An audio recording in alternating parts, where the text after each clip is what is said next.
In general, people live by the quid pro quo principle, caring for ourselves and family and friends, and paying our lawful debts, and occasionally giving to some charity.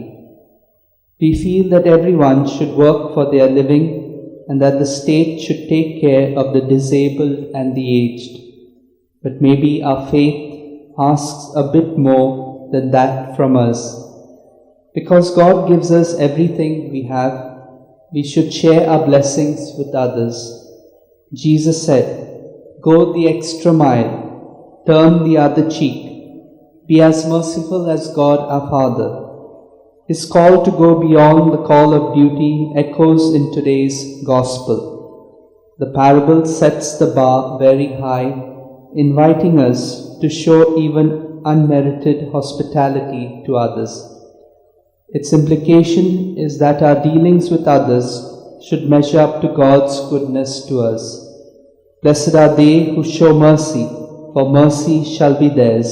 Matthew chapter 5, verse 7. St. Paul translates that general ideal of mercy into specific examples for his readers. They are to foster unity of spirit and shared ideals, avoid all rivalry or conceit, and sincerely care for the interests of others. He then makes it very personal by saying that the harmony in that community will gladden his heart as their founding apostles. "I beg you, make my joy complete." He conveys a sense of moral obligation while respecting their freedom and spontaneity. His letter alternates between what you owe me and what I hope from you.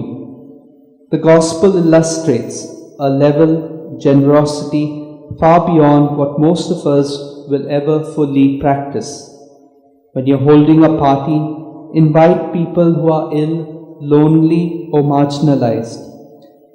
Even if those words literally, we need to take them seriously as an orientation that's part of our Christian vocation. God our Father invited us to a banquet of joy and new life. The assurance that we will be repaid in the resurrection of the just can help us to be spontaneously generous with God's will in mind. Any good works we get involved in must not be to win us praise and reputation among our neighbors, but as part of our personal spirit as people on the way to eternal life.